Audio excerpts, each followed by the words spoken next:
Hi, it's James here, and I'm from Hoxton Therapy. Do you have a question on mental health? If you ask it in the comment section below, we will try and answer your question in the future. So in today's video, we're going to be talking about projection in psychology, and that's coming up right after this.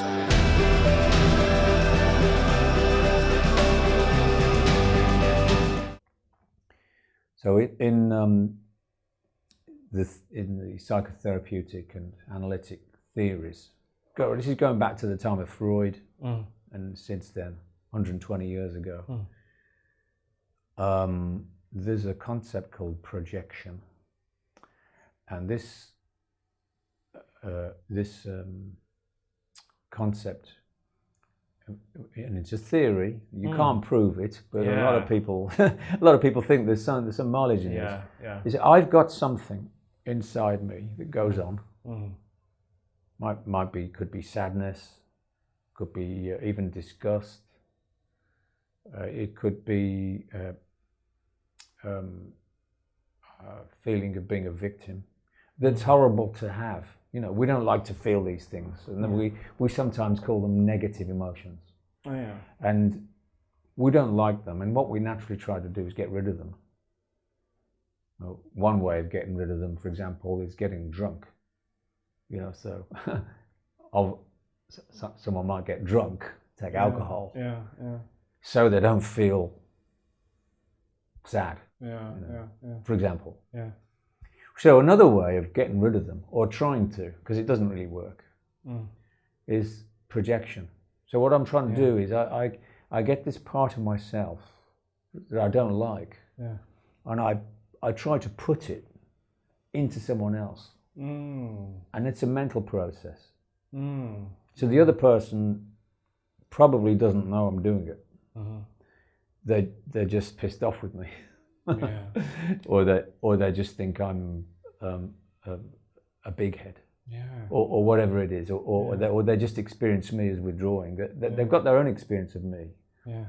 But this theory would say, I see that person as the victim, or I see that person as the bully, or the bad person, or the sad person, or the helpful person, and it's disowned by me. And so, well, how does that idea help us in the therapy session? Well, again, if you believe that's going on, then it's useful to bring it into the conversation somehow. It's tricky because it's a complicated idea that some people might go, well, no, rubbish, that's not applying to me, you know, nothing, I'm not that bad, surely. So it's a difficult one to say, but if you can explore it with the client and help them see that, then there's a chance they can reclaim those bits of themselves that they've tried to project into the other person. Which leads me on to the next concept that links to that. But just before I tell you the next concept, do you have a question about what I've just said? Well, I found it quite interesting about the projection thing, and how you can't prove it, and that, and I was thinking, well, how do you actually even speak to someone about projection? Because I've had a family member do it to me, and I was like, what? You know, I don't think any of these things. This isn't my situation. And I started thinking about this family member's situation, and I was thinking, that's their life actually. But I don't know enough about projection to say, I think that's what they're doing. So what was it they were doing? Oh, they said I was unhappy about my life. When I'm really not. Like, I mean, I've never... you know, I'm really happy in my life. I'd like to do more things, and there's lots more things in life to do. You know, you shouldn't stand still. But I really didn't think I was unhappy with my life, and I felt it was an emotional abusive tactic or trait, and I felt that was projection at the time, because it's another way of telling people their emotions. But I guess I'm talking about emotional abuse now. But I felt that was projection, what they were doing. I didn't know enough to know for sure. Well, if you have an understanding of this process, this projection process, it can help in two ways. The main way is understanding how we project. You know, how, for example, me, how I try to get rid of my feelings that I don't want into someone else. And I'll in a moment I'll come back to why it's useful for me to know I'm doing that.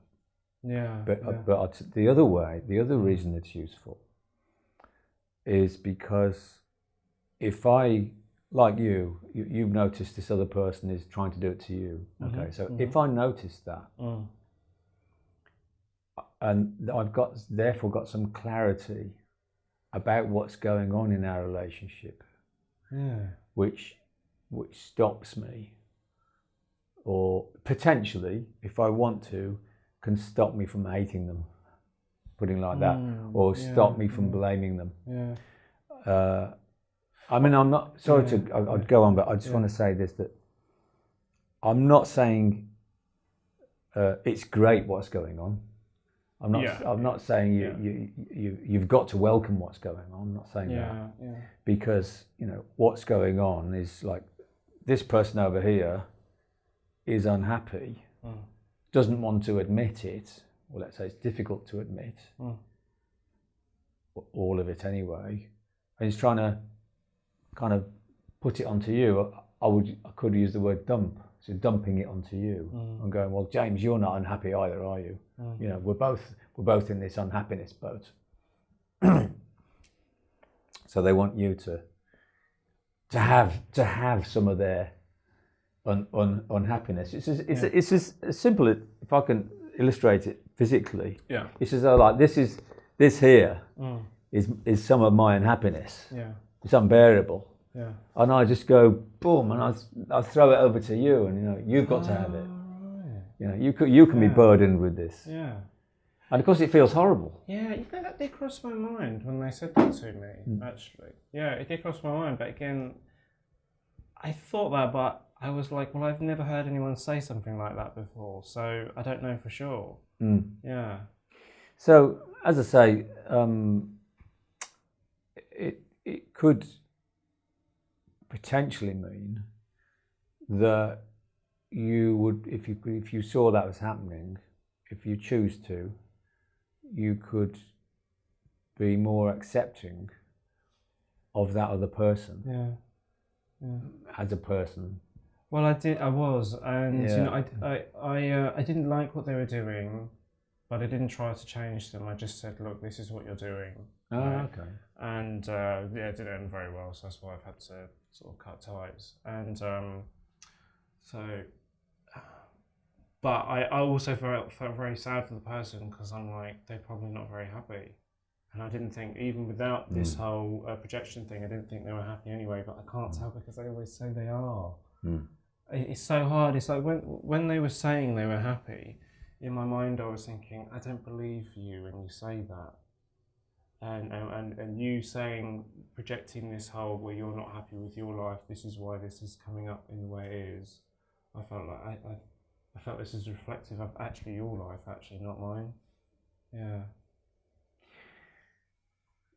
Hi, so I hope you enjoyed that video and you got something from it. If you didn't, leave a dislike, or maybe even just like the video. But more importantly, if you've got a question on mental health, maybe it's not related to what you were just watching, maybe there's something else that's been burning inside you for a long time that you just need answers on, but you can't go to therapy for whatever reason, then leave your question in the comment section below, and we will try our best to answer your question, whether it's in written form in the comments, or maybe it's a short video on Instagram, or a longer video on YouTube. Whatever it is you want to do, whatever it is you want to ask us, leave a comment below, and we will try our best to answer your questions in future videos.